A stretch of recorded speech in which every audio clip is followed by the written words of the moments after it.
Good morning friends, universe study schedule के YouTube channel में आपका स्वागत है। और आज जो मैं टॉपिक लेके आया हूँ क्लास 9 का ज्योमेट्री स्टार्ट करने जा रहा हूँ। तो ये चैनल को आप सब्सक्राइब कर लीजिए, क्योंकि आप जैसे ही चैनल को सब्सक्राइब करेंगे, बेल आइकन को प्रेस करेंगे, तो जब भी मेरा वीडियो अपलोड होगा तो आपके पास नोटिफिकेशन आ जाएगा। अभी आपको लिंक सेंड करनी पड़ती है, फिर आपको लिंक नहीं सेंड करनी पड़ेगी, अपने आप आपके पास नोटिफिकेशन आ जाएगा। ये जो चैप्टर आज से मैं स्टार्ट करने जा रहा हूँ, ये काफ़ी इम्पोर्टेंट चैप्टर है।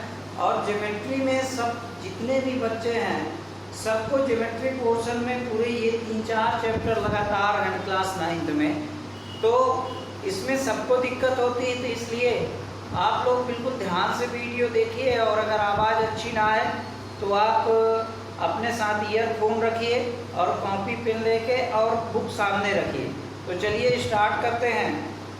जो हमारा जो क्लास 9 का चैप्टर 6 है, क्लास 9 का चैप्टर 6 जो है वो लाइन्स एंड एंगल्स ये आपका चैप्टर है। और इनको आपको अच्छे से इसको समझना है, ठीक है। तो लाइन्स एंड एंगल्स के बारे में पहले इसको ज्योमेट्री स्टार्ट कहाँ से होती है उसको जान लें। तो देखिए, एक पॉइंट होता है, अगर हम यहाँ पर ऐसे एक पॉइंट रखें, देखिए, तो यहाँ से ज्योमेट्री स्टार्ट होती है, एक पॉइंट से ही स्टार्ट होती है। तो ये क्या होता है, एक पॉइंट होता है जिसमें ना लेंथ है, ना विड्थ है, ना हाइट है। किसी भी तरह से एक प्लेन सरफेस में अगर एक डॉट होता है, उसी को हम क्या कहते हैं, पॉइंट कहते हैं, ठीक है। दूसरी बात आती है हमारी लाइन क्या होती है। लाइन में देखिए, लाइन क्या होती है, यहाँ पर समझिएगा कि अगर यहाँ से यहाँ तक ऐसी एक रेखा खींच दी जाए और जिसमें दोनों तरफ एरो बना, क्या बना हो, एरो बना हो, वो लाइन कहलाती है। लाइन क्या है, लाइन का एक इसका ना इनिशियल पॉइंट होता है ना एंड पॉइंट होता है। ये इसको हम दोनों तरफ कितना भी बढ़ा सकते हैं। ये लाइन का एक्सिट बोथ साइड, यानी लाइन को हम क्या करते हैं, दोनों तरफ बढ़ा सकते हैं, ठीक है। अब यहाँ पर इसके लेंथ तो होती है लेकिन विड्थ नहीं होती है, ठीक है, और दोनों तरफ एरो हो। अब दूसरी बात करते हैं कि लाइन सेगमेंट क्या होता है। तो लाइन सेगमेंट क्या है, लाइन सेगमेंट, ठीक है। तो लाइन सेगमेंट क्या होता है कि अगर किसी भी लाइन को, मान लीजिए ये ऐसी एक लाइन खींची हुई है, ऐसी एक लाइन खींची हुई है, इसमें कई पॉइंट्स आप ऐसे शो कर देते हैं। देखिए, यहाँ पे ये हो गया, ये ए हो गया, ये बी हो गया, ये सी हो गया, ये डी हो गया, ठीक है। तो ये जो होगा एक लाइन सेगमेंट होगा। फिर ये भी एक लाइन सेगमेंट, ये भी एक लाइन सेगमेंट, यहाँ से यहाँ तक भी एक लाइन सेगमेंट है, यहाँ से यहाँ तक भी एक लाइन सेगमेंट, यहाँ से यहाँ तक भी एक लाइन सेगमेंट है, और यहाँ से यहाँ तक भी एक लाइन सेगमेंट। लाइन सेगमेंट का मतलब जिसमें दोनों तरफ क्या हो, आपको एक पॉइंट दिए हुए हो, ये इसका एंड पॉइंट ये है, इसका एंड पॉइंट ये है, तो क्या कहला जाता है, लाइन सेगमेंट कहला जाता है। आपके बुक में ये सारी चीज़ें दी हुई हैं। अब इसके बाद इसमें दिया है रेज यानी किरण। लाइन सेगमेंट, लाइन को क्या बोलते हैं, रेखा बोलते हैं, और लाइन सेगमेंट को क्या कहते हैं, रेखाखंड कहते हैं, ठीक है। और अब बात करते हैं रे की, ठीक है। रे मतलब होता है किरण, ठीक। अब देखिए, मान लीजिए आपके घर में एक बल्ब लगा है, ठीक है, ये ऐसा एक बल्ब लगा हुआ है, यहाँ से ऐसी एक कई सारी रेखाएं जाती हैं जिससे आपको लाइट मिलती है। तो देखिए, यहाँ से स्टार्ट कहाँ से हुआ, स्टार्ट ये जो स्टार्टिंग पॉइंट है इसका, वो यहाँ से है, यहाँ से, और इधर साइड इसकी लाइट जा रही है, देखिए। तो इसमें कहने का मतलब ये है कि इसमें एक ही तरफ इसका एक स्टार्टिंग पॉइंट होता है, मतलब एक इनिशियल पॉइंट है, और ये अनंत तक, इनफाइनाइट तक जा सकती हैं, तो क्या कहलाती हैं, रे कहलाती हैं, ठीक है। लाइन में क्या था, तो दोनों तरफ ना इसका इनिशियल पॉइंट होता है, दोनों तरफ इसको बढ़ा सकते हैं, जबकि रे में सिर्फ एक तरफ बढ़ा सकते हैं, एक इसका इनिशियल पॉइंट होता है। ये छोटी छोटी चीज़ें इनको ध्यान रखना है। इसके बाद तीसरी बात आती है, इसमें ये बुक में सब दिया हुआ है, आप इसको कोलिनियर और नॉन कोलिनियर। तो कोलिनियर क्या होते हैं कि अगर कोई 3 पॉइंट एक ही रेखा पर स्थित है, जैसे मान लीजिए ये एक लाइन हो गई और यहाँ पर 3 पॉइंट ऐसे बने हैं, ठीक है ना, तो ये क्या कहलाएगी, कोलिनियर कहलाएगी, ठीक है, कोलिनियर कहलाएगी। लेकिन अगर ये पॉइंट ऐसे ऐसे हैं या कहीं भी तितर बितर हैं तो क्या हो जाएंगे, नॉन कोलिनियर कहलाएंगे। ये आपको दिया हुआ है, यानी समरेख और असमरेख, ठीक है। यदि 3 या अधिक भी तो एक ही रेखा पर स्थित हो, यानी 3 से अधिक भी हो सकते हैं, इसमें ज़्यादा भी हो सकते हैं, सब कोलिनियर होंगे, ठीक है। अब इसके बाद अब हम बात करते हैं इसमें कोलिनियर और नॉन कोलिनियर।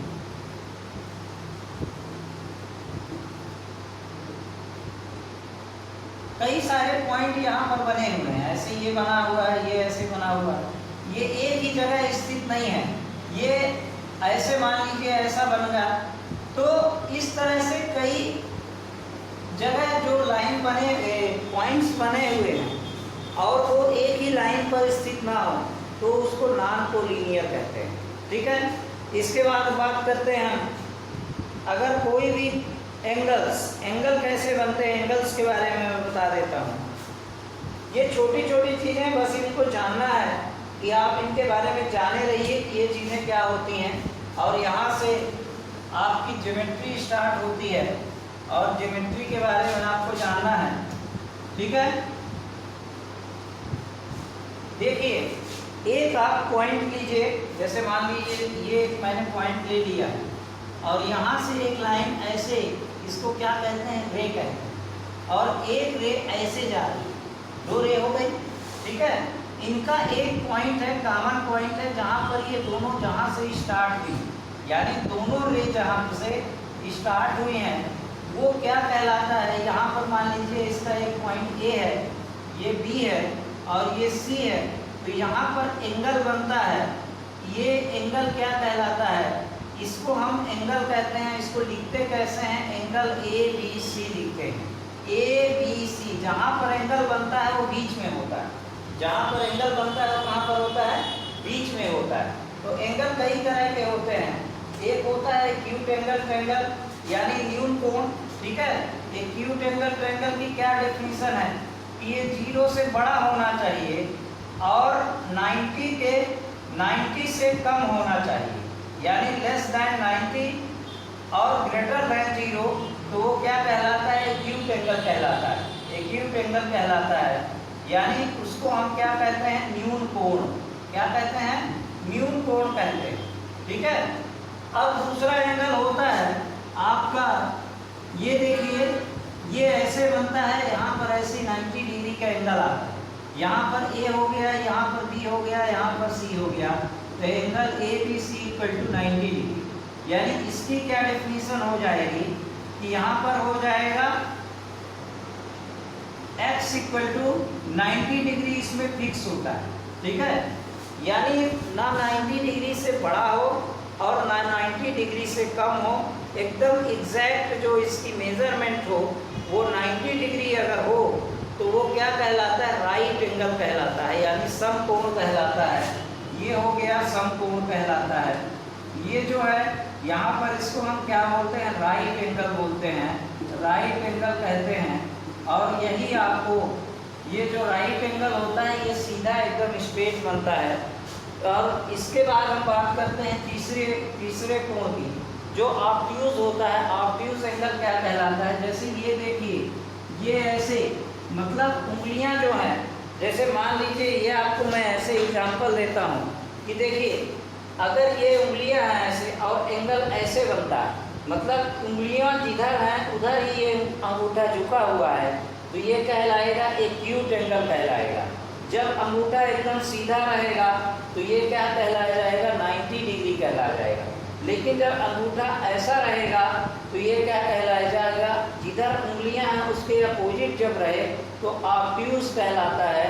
ऑब्ट्यूज की मेजरमेंट क्या होती है कि 90 डिग्री से बड़ा और 180 डिग्री से छोटा, ये क्या कहलाता है, ऑब्ट्यूज एंगल कहलाता है। ऑब्ट्यूज एंगल कहलाता है, इसको हम क्या कहते हैं, ऑब्ट्यूज एंगल कहते हैं। जो यहाँ पर ये हो गया, मान लीजिए ये 120 है, ठीक है, तो एंगल ए बी सी, इसको ए नाम दिए, इसको बी नाम दिए, इसको सी नाम दिए, तो A B C equal to 120 degree होगा, ठीक है। ऑब्ट्यूज को क्या बोलते हैं, अधिक कोण बोलते हैं, यानी इसको हम अधिक कोण बोलते हैं। क्या कहते हैं, अधिक कोण। अब इसके बाद तीसरी बात करते हैं हम, ये इसमें चौथी बात हो गई, इसको अगर स्ट्रेट लाइन अगर बना दिया जाए तो यहाँ पर एक कोई स्ट्रेट लाइन है, यहाँ पर एक पॉइंट हम शो करते हैं, तो यहाँ का जो एंगल होगा वो क्या कहलाया जाएगा, ये 180 डिग्री हो जाएगा। तो इसको हम क्या कहते हैं, स्ट्रेट लाइन एंगल कहते हैं, ठीक है ना।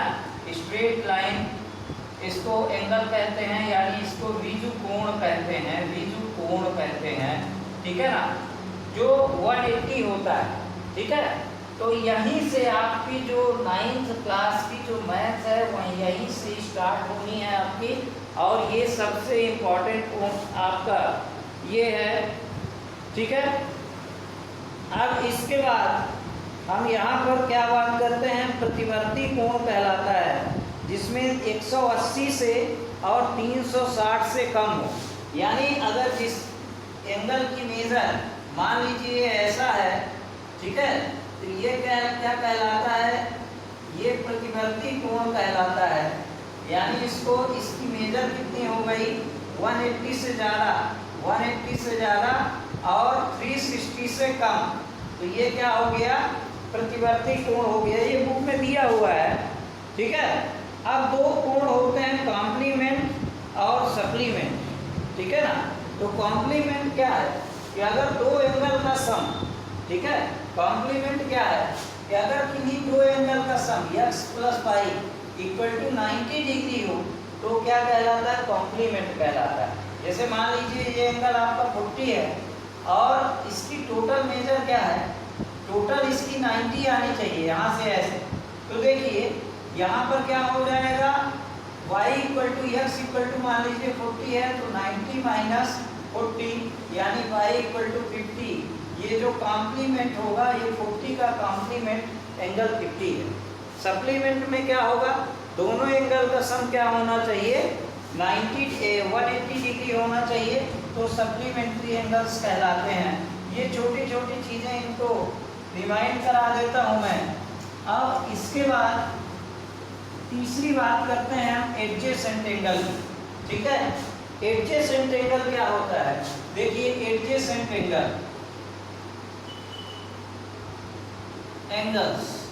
एडजेसेंट एंगल्स क्या होते हैं, इसको हम क्या कहते हैं, आसन्न कोण कहते हैं। क्या कहते हैं, आसन्न कोण। देखिए मान लीजिए ये ऐसे मैंने एक एंगल बनाया है ऐसे, और यहाँ पर इसको ऐसे इसने डिवाइड कर दिया है, और ये हो गया A, ये हो गया B, ये हो गया C, ये हो गया D। तो देखिए ये दोनों का यहाँ पर ये पॉइंट जो है दोनों एंगल्स के लिए कॉमन, यानी कोई भी एंगल जिसके लिए या तो कोई पॉइंट कॉमन हो या तो कोई साइड कॉमन हो, तो वो क्या कहलाते हैं, एडजेसेंट एंगल कहलाते हैं। क्या कहलाते हैं, एडजेसेंट एंगल्स, यानी आसन्न कोण कहलाते हैं। तो आसन्न कोण देखिए बुक में आपके डायग्राम भी बना हुआ है, तो आप एक्सरसाइज स्टार्ट करने से पहले आप जैसे ही बुक स्टार्ट करें, बुक में चैप्टर फर्स्ट आए तो उसके आपको जो चीज़ें दी हुई हैं उनको या तो ये वीडियो आप अच्छे से देखिए या तो आप बुक में उसको रीड करिएगा।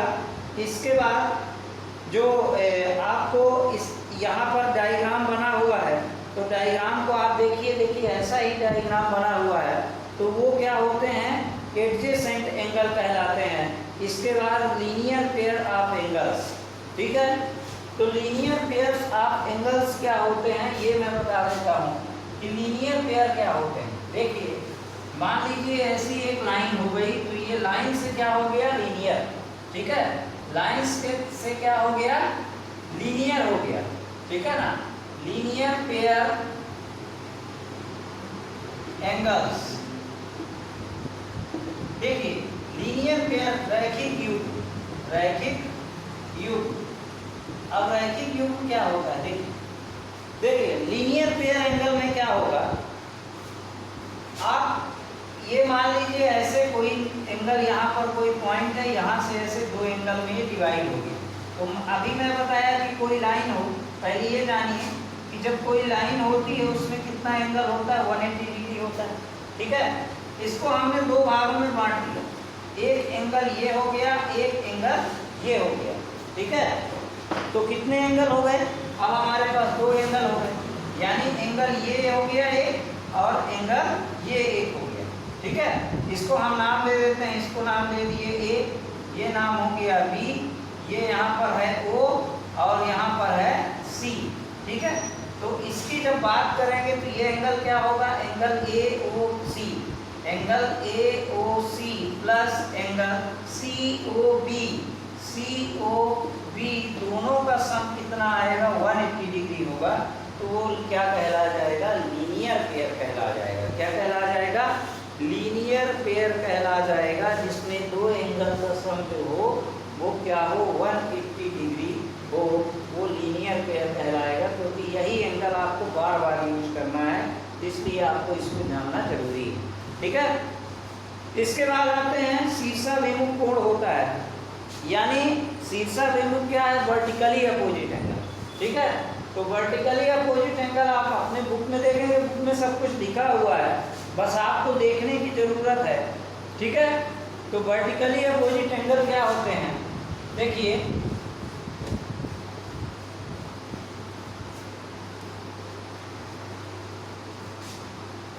मान लीजिए दो लाइन हमारे पास ऐसी आई, एक ऐसी लाइन आई और एक ऐसी लाइन गई। ठीक है, अब देखिए इस लाइन को हमने नाम दे दिया ए और इसको दे दिया बी, ये हो गई सी और ये हो गई डी। तो कभी भी दो लाइन अगर इंटरसेक्ट करें एक दूसरे को, तो यहाँ का जो एंगल बनेगा, यानी ये जो एंगल बनेगा और ये जो एंगल बनेगा, ये यहाँ पर जहाँ पर इंटरसेक्ट करती है पॉइंट ओ हो गया, यानी एंगल COB इक्वल होगा एंगल किसके, AOD के। ये हमेशा वर्टिकली अपोजिट एंगल कहलाते हैं। क्या कहलाते हैं, vertically opposite angles, opposite angles कहलाते हैं, अपोजिट एंगल्स, यानी शीर्षाभिमुख कोण, शीर्षाभिमुख कोण, विमुख कोण कहलाते हैं। ये क्या हो गए, शीर्षाभिमुख कोण हो गए, ये क्या कहलाते हैं, वर्टिकली अपोजिट एंगल कहलाते हैं। और इसी तरह से ये अगर बात करें, ये और ये एंगल की बात करें, तो ये दोनों एंगल भी क्या होंगे, यानी AOC, एंगल AOC इक्वल होगा एंगल BOD के। ये बिल्कुल आपको ध्यान रखनी है कि ये दोनों क्या कहलाते हैं, वर्टिकली अपोजिट एंगल कहलाते हैं। और वर्टिकली अपोजिट एंगल हमेशा क्या होते हैं, इक्वल होते हैं। ठीक है, ये हो गया। अब इसके बाद देखिए, इसको आप बना लीजिए पहले, इसके बाद हम बात करते हैं नेक्स्ट की,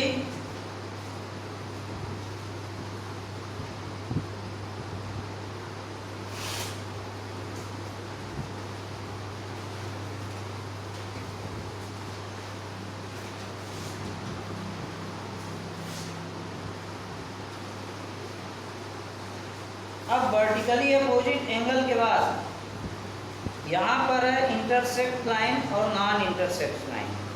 अब देखिए इंटरसेक्ट लाइन क्या होती है, नॉन इंटरसेक्ट लाइन क्या होती है।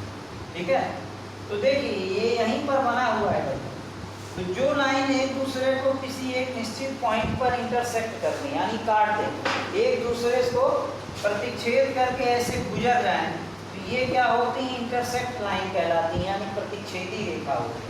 ठीक है, ये क्या कहलाती हैं, इंटरसेक्ट लाइन कहलाती हैं, प्रतिच्छेदी रेखा होती हैं।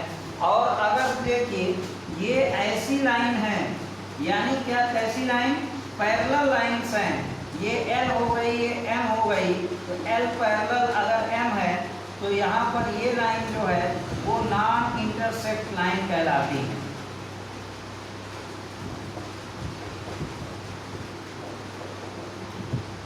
नॉन इंटरसेक्टिंग लाइंस कहलाती हैं ये जानिए।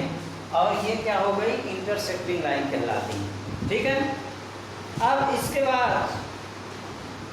इसमें अभिग्रहित एक दिया हो, यदि एक किरण एक रेखा पर हो तो दोनों आसन्न कोणों का योग 180 अंश होता है। देखिए मेरे पास जो है इंग्लिश मीडियम की बुक मेरे को मिली नहीं और हिंदी मीडियम की बुक से मैं बता रहा हूँ। तो इसके बाद देखिए कोणों का योग ये है, तो उसमें ये रेखा बनती है, इसमें ये सब चीज़ें देखिएगा। और इसमें आपको थ्योरम नंबर फर्स्ट है, यदि दो रेखाएं परस्पर प्रतिच्छेद करें तो शीर्षाभिमुख कोण बराबर होते हैं। यदि अगर दो लाइंस एक दूसरे को इंटरसेक्ट करें तो दोनों जो वर्टिकली अपोजिट एंगल हैं वो हमेशा बराबर होते हैं। ये जो मैंने अभी बता दिया कि हमेशा वर्टिकली अपोजिट एंगल्स जो होते हैं वो कैसे होते हैं, इक्वल होते हैं। ये बिल्कुल आपको ध्यान रखना है। ठीक है, इसके बाद थ्योरम नंबर, इसमें एग्जाम्पल नंबर जो है फर्स्ट है, इसको आप कोशिश करिएगा करने की। इसके बाद एक्सरसाइज 6.1 में हम आते हैं। तो एक्सरसाइज 6.1 जो है इसी पर बेस्ड है, तो इसको 6.1 को सॉल्व करेंगे और इसमें जो छोटी छोटी चीज़ें मैं बताऊंगा इसको आप देखते रहिएगा। और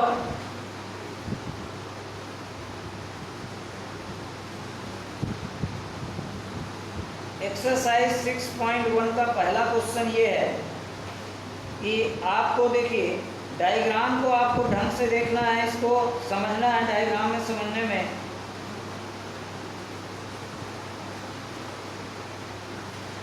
देखिए इसमें लिखा है कि डायग्राम 6.13 में दो लाइंस हैं AB और CD जो पॉइंट O पर एक दूसरे को इंटरसेक्ट करती हैं। क्या करती हैं? पॉइंट O पर एक दूसरे को इंटरसेक्ट करती हैं। ठीक है, तो पहले डायग्राम बढ़िया आप बना लीजिए और एक्सरसाइज 6.1 आज स्टार्ट करते हैं। तो डायग्राम क्या है ये बनाइए। देखिए डायग्राम आप बनाइए, एक ऐसी लाइन हो गई और दूसरी ऐसी लाइन हो गई। तो देखिए एक लाइन ऐसी बनी हुई है, ठीक है, और दूसरी लाइन आपकी ऐसी बनी हुई है और एक ऐसे आपको लाइन बनी हुई है जो इन एंगल्स को आपको इंटरसेक्ट करती है। ठीक है, तो ये हो गया AB, ये हो गई CD और ये हो गई E। ये हो गई A, ये हो गई B, ये हो गई C, ठीक है, और ये हो गई D। और यहाँ पर एंगल O हो गया और ये हो गया E। ठीक है, तो जब ऐसे क्वेश्चन सॉल्व करते हैं तो पहले हम ये लिखते हैं कि इसमें गिवन क्या। ये पॉइंट हो गया O जहाँ पर सभी लाइन जो है इंटरसेक्ट करती हैं। तो एक्सरसाइज कौन सी हो गई? 6.1। Exercise 6.1 question number first. तो सबसे पहले आप लिखिए गिवन। इसमें दिया क्या है? तो गिवन में आप क्या लिखेंगे? देखिए गिवन ये है कि angle AOC plus angle BOE equal to 70 degree. तो angle AOC plus angle BOE equal to आपका 70 डिग्री आपको दिया हुआ है। ठीक है, और इसमें ये दिया हुआ है कि angle BOD equal to, and यहाँ पर ये दिया हुआ है कि एंगल BOD इक्वल टू आपका 40 डिग्री है। यहाँ पर लिखेंगे दिया है। ठीक है, यहाँ पर क्या लिखेंगे? दिया है। तो देखिए एंगल BOD इक्वल टू यहाँ पर कितना दिया है? 40 डिग्री यहाँ पर दिया हुआ है।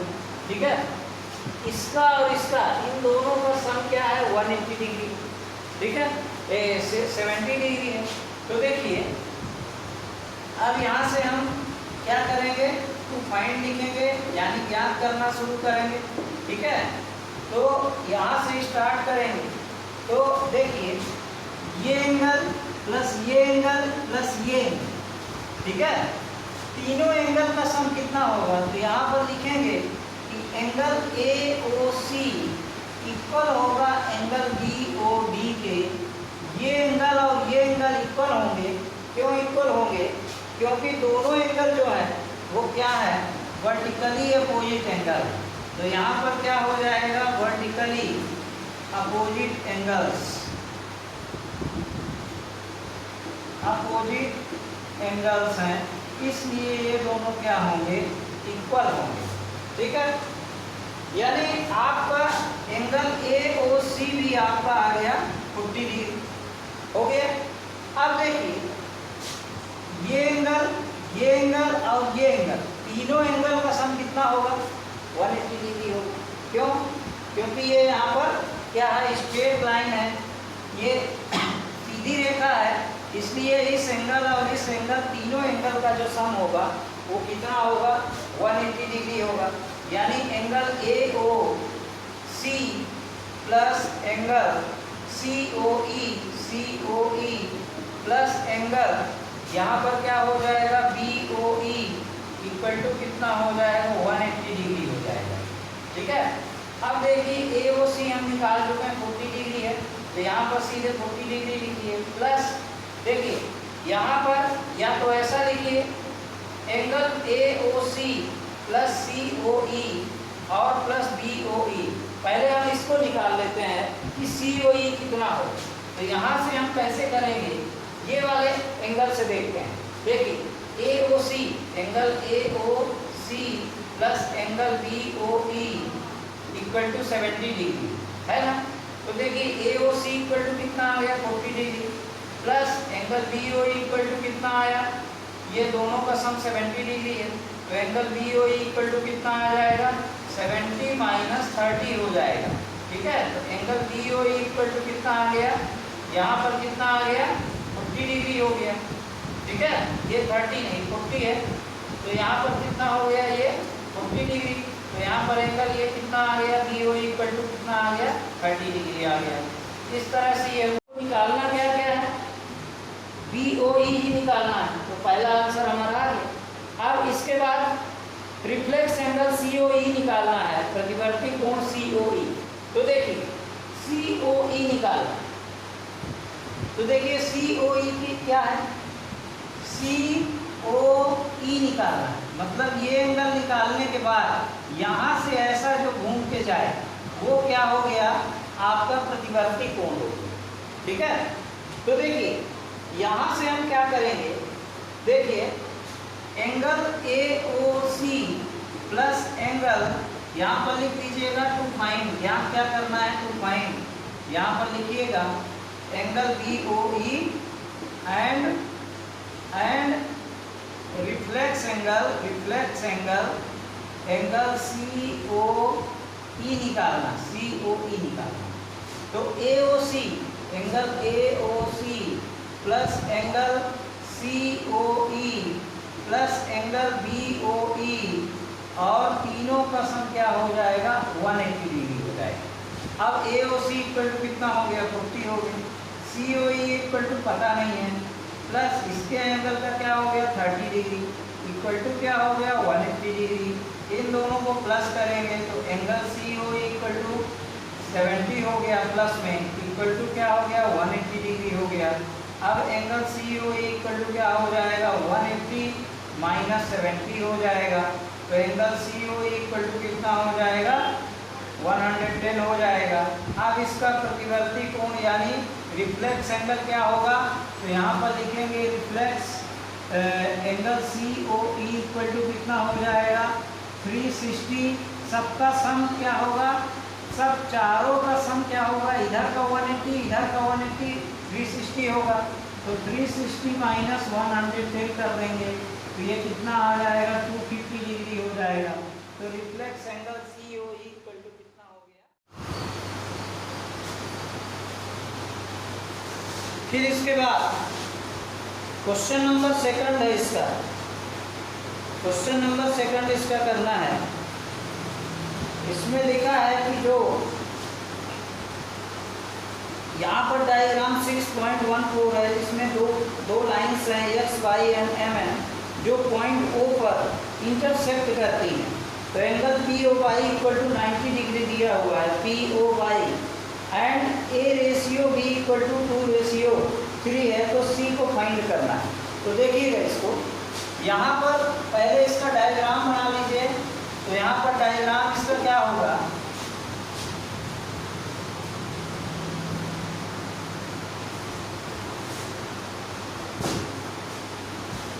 ये आसान है लेकिन अभी आपको ये अभी आप स्टार्ट कर रहे हैं इसलिए मैं ये बता देता हूँ। जब ये क्वेश्चन मैं बता दूंगा तो आपको लगेगा कि ये आसान ही था, मैं इसको कर सकता था। ठीक है, यहाँ से ऐसी सीधी लाइन बनाना है और ये यहाँ पर पॉइंट पर सब एक दूसरे को क्या करती हैं, इंटरसेक्ट करती हैं। तो यहाँ पर एंगल कौन सा होगा, एक्स वाई एक लाइन हो गई, ये एक्स हो गई और ये वाई हो गया। इसी तरह से ये क्या हो गया, एम हो गया, इधर एन हो गया, इधर एम हो गया, इधर एन हो गया। ठीक है, इधर ओ हो गया, इधर पी हो गया, इधर ओ हो गया, इधर पी हो गया। ठीक है, और इधर क्या हो जाएगा, ए, ये हो गया ए और ये हो गया बी। ठीक है, ये हो गया बी, इधर हो गया 90 डिग्री। ठीक, अब यहाँ पर क्या करेंगे, 90 डिग्री एंगल। ठीक है, और ये हो गया सी आपका, ये एंगल क्या कहलाता है, सी है। ठीक है, और ये पॉइंट क्या हो गया, ओ। अब इसमें से हमारे पास जो दिया हुआ है वो लिखिए आप। ठीक है, तो P O Y equal to 90 degree दिया। तो यहाँ पर जो गिवन जो रहता है, जो क्वेश्चन में लिखा रहता है वही आप लिखिए। और यहाँ पर लिखना है गिवन, सेकंड क्वेश्चन है M N X Y and M N X Y and M N lines intersect each other at point O and angle POY equal to यहाँ पर 90 डिग्री दिया है and angle A ratio B equal to 2 ratio 3 दिया है। ठीक है, अब यहाँ पर टू फाइंड क्या करना है, फाइंड क्या करना है, एंगल सी फाइंड करना है, एंगल सी। ठीक है, तो यहाँ से अब स्टार्ट करते हैं, सॉल्यूशन यहाँ से स्टार्ट करते हैं। तो सॉल्यूशन यहाँ से क्या होगा, देखिए पहले दोनों एंगल, आपको इसको क्वेश्चन को अच्छे से समझ लीजिए पहले, इसके बाद फिर इसको सॉल्व करिए। देखिए ये ऐसी लाइन यहाँ पर है, यानी यहाँ पर ये 90 डिग्री है, ये दिया भी है 90 डिग्री। इन दोनों का सम क्या हो जाएगा, 90 दोनों का सम कितना हो जाएगा, 90 हो जाएगा। क्यों हो जाएगा, क्योंकि एक जो स्ट्रेट लाइन होती है उसके एंगल का सम जो होता है वो पूरा एंगल जो होता है यहाँ से यहाँ तक पूरा एंगल जो बनेगा वो 180 डिग्री होगा। तो यहाँ से यहाँ तक जब 90 हो गया तो ये भी 90 ही होगा। ठीक है, ये भी क्या होगा, 90 ही होगा। तो यहाँ पर मान लेते हैं कि let angle A equal to X है, 2x है। ठीक है, और एंगल बी इक्वल टू क्या है, angle B equal to 3x। ठीक है, यहाँ पर देखिए, यहाँ पर हम क्या लिख सकते हैं कि एंगल एक्स ओ, ठीक है ना, पी इक्वल टू कितना होगा, 90 डिग्री होगा, एंगल एक्स ओ पी। अब देखिए एंगल एक्स ओ एम या M O X, angle M O X plus angle कौन सा, M O P, M O या पी ओ एम,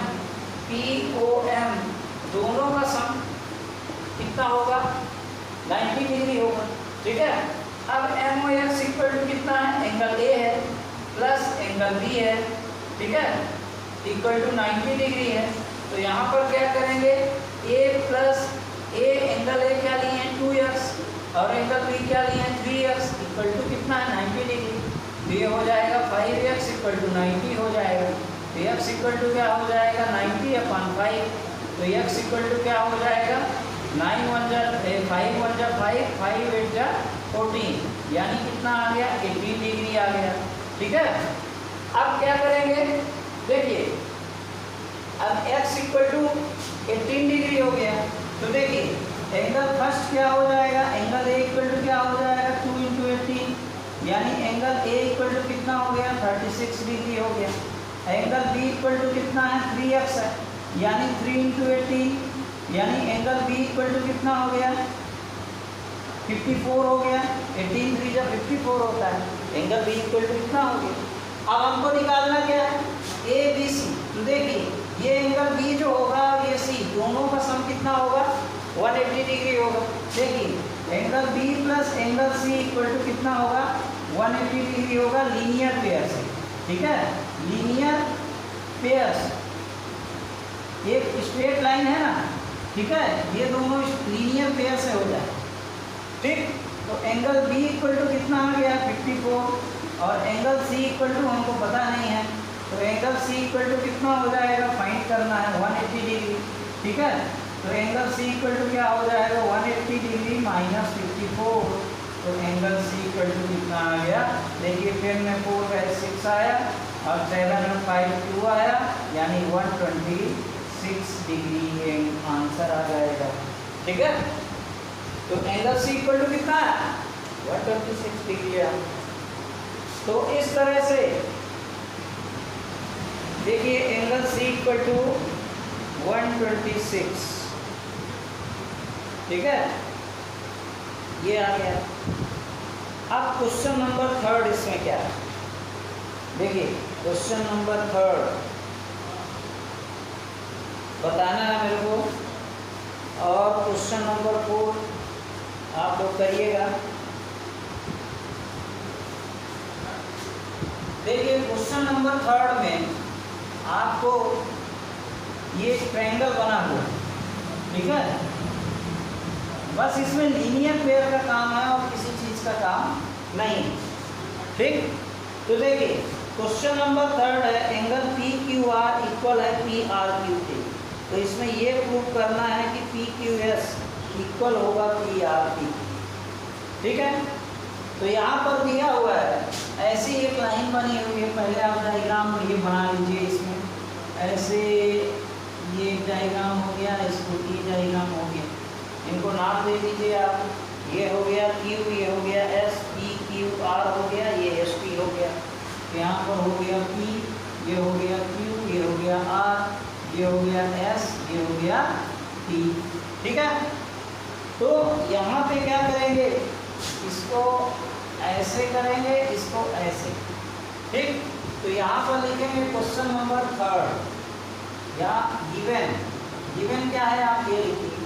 तो गिवन है हमारा कि एंगल पी क्यू आर, देखिए angle P Q R equal है एंगल, ठीक है, पी आर क्यू की, पी आर क्यू की। अभी मैं इसको समझा रहा हूँ, पहले आप देखते जाइए। ठीक है, अब इसके बाद टू प्रूफ क्या करना है, यहाँ पर लिख के दिया है। ठीक है, यहाँ पर क्या है दिया। अब इसके बाद टू प्रूफ क्या करना है, टू प्रूफ क्या करना है, angle P Q S equal है एंगल पी आर टी की, पी क्यू एस इक्वल है एंगल पी आर टी के इक्वल है, ये प्रूफ करना है।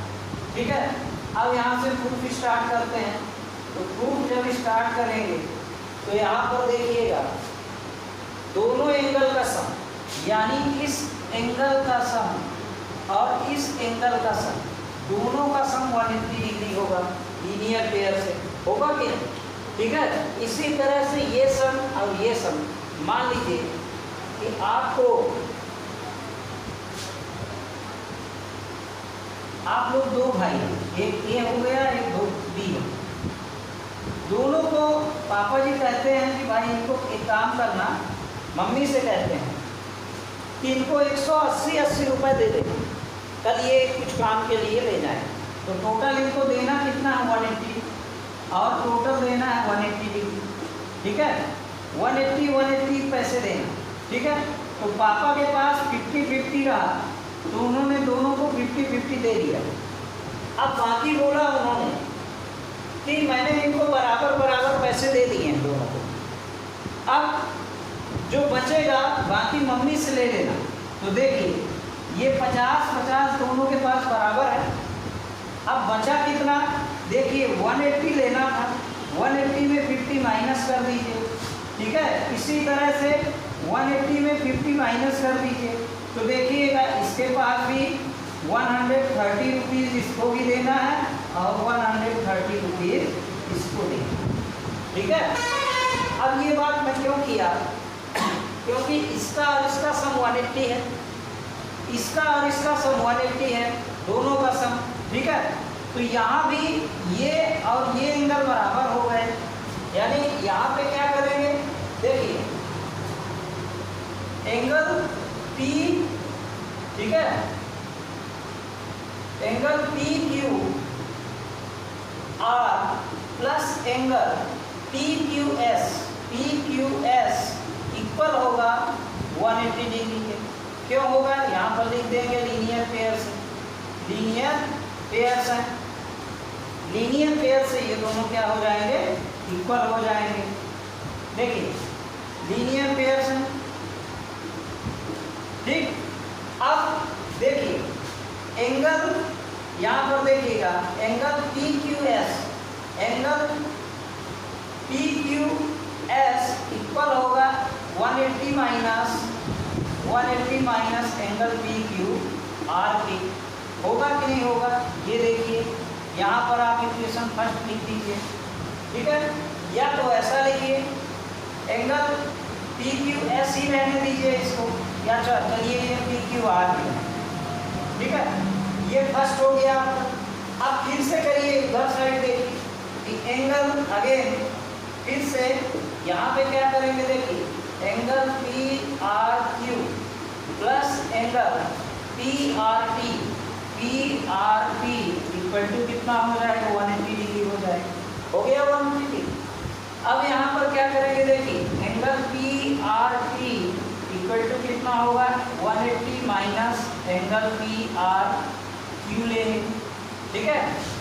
अब देखिए यहाँ पर लिखिए देयर एंगल PQ, देखिए यहाँ पर क्या दिया है, PQR इक्वल है एंगल PRQ के, इक्वल है कि नहीं है, ठीक है। तो देखिए एंगल PQR इक्वल है एंगल PRQ के, इस PRQ की जगह हम क्या लिख दें, इस PRQ की जगह हम क्या लिख दें, एंगल PR, ठीक है ना, T इक्वल टू लिख दें 180 माइनस एंगल क्या लिख दें, PRQ लिख दें, PRQ तो है, PQR लिख दें, एंगल PQR लिख दें, ये यहाँ पर गिवन है, ये यहाँ पर लिखिएगा गिवन, ठीक है।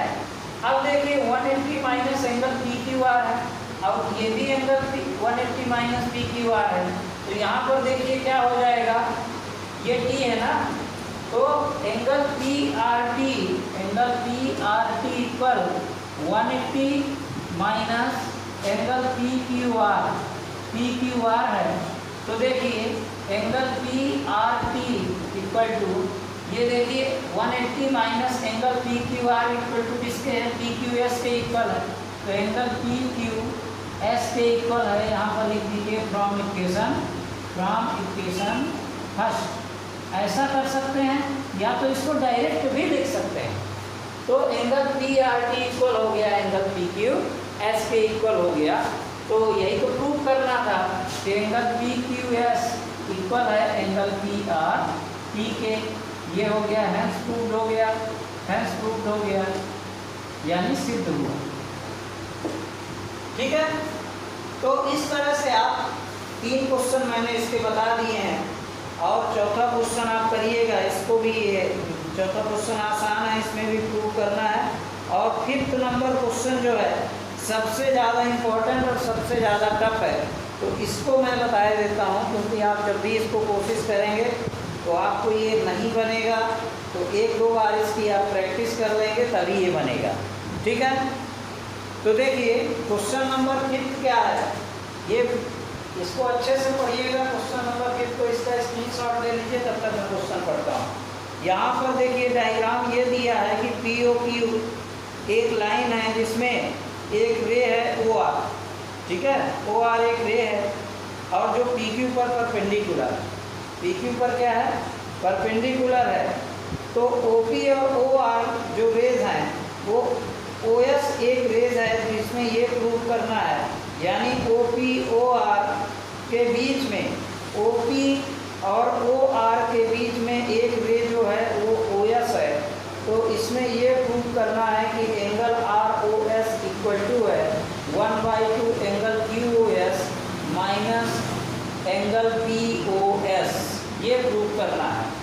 ठीक है, तो क्वेश्चन को आप पहले ढंग से समझ लीजिएगा, मैं यहाँ पर डायग्राम बना के समझा देता हूँ। ये क्वेश्चन थोड़ा डिफिकल्ट है,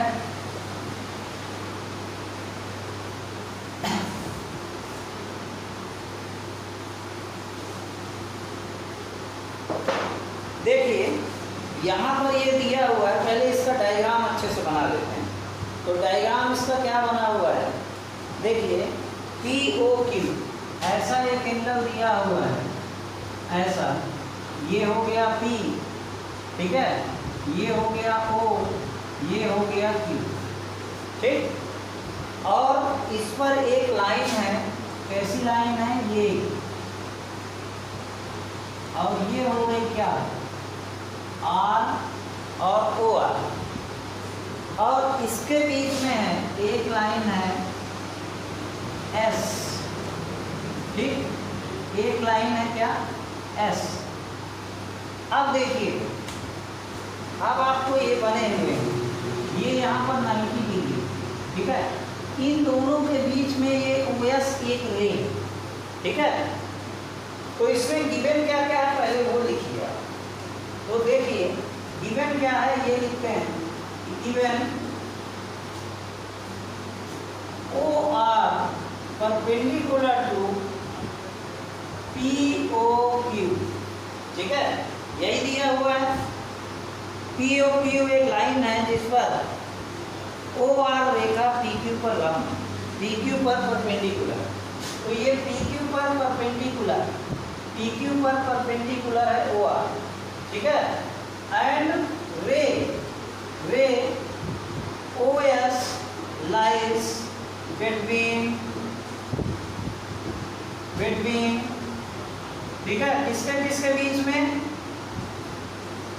किसके बीच में है, OP एंड OR के बीच में OS है, बिटवीन OP एंड OR, ठीक है। एंड ए रे, यहाँ पे लिखिए, एंड ए रे OS lies between OP and OR, दोनों के बीच में एक रे है OP और OR। देखिए इसको क्या करेंगे, यहाँ पर ये ROS हमको प्रूव क्या करना है कि एंगल ROS इक्वल है 1/2 एंगल QOS माइनस POS। अब देखिए ROQ, एंगल ROQ अगर 90 डिग्री है तो ये वाला एंगल भी क्या होगा, 90 डिग्री होगा। यहाँ पे लिख लीजिए कि if OR perpendicular to PQ, तो देन यहाँ पर क्या हो जाएगा, तब यहाँ पर क्या हो जाएगा, एंगल POR इक्वल होगा एंगल ROQ के इक्वल होगा, ठीक है। एंगल POR इक्वल होगा एंगल ROQ। अब देखिए क्या करेंगे, देखिए POR इक्वल टू RO, अब POR कितने भागों में डिवाइड है, तो angle POS plus angle ROS equal है एंगल ROQ, इतना हुआ। अब देखिए ये दो एंगल हो गए, ये वाला और ये। अब हमको लाना क्या है, देखिए QOS लाना है, QOS, तो QOS कब आएगा, जब ROQ में हम ROS ऐड कर दें तब QOS आ जाएगा। यानी ये एंगल पहले से इतना है, इतना और ऐड कर दें तो ये पूरा एंगल QOS बन जाएगा कि नहीं, ये पूरा एंगल QOS बन जाएगा। तो यहाँ पर हम क्या लिखेंगे, एडिंग बोथ साइड, यहाँ पे लिखिए एडिंग बोथ साइड बाई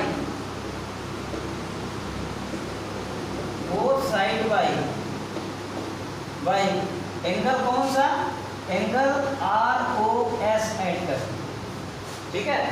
अब देखिए यहाँ पर क्या हो जाएगा, angle POS plus angle ROS plus angle ROS equal to हो जाएगा angle ROQ plus angle ROS। ठीक है, तो जब देखिए ROQ प्लस एंगल ROS मिलकर के क्या बन गए, SOQ बन गए। यानी यहाँ पर क्या हो जाएगा, angle POS plus 2 angle ROS equal to हो जाएगा 2 एंगल, यहाँ पे क्या हो जाएगा, SOQ हो जाएगा, SOQ हो जाएगा। ठीक है, अब इसको ट्रांसफर करिए तो एंगल 2 एंगल ROS इक्वल हो जाएगा एंगल SOQ, ये क्या हो जाएगा, एंगल POS के इक्वल हो जाएगा।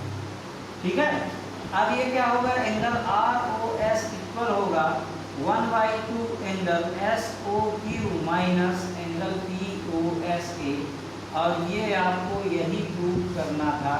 इसी को हम क्या कहते हैं, हेंस प्रूव।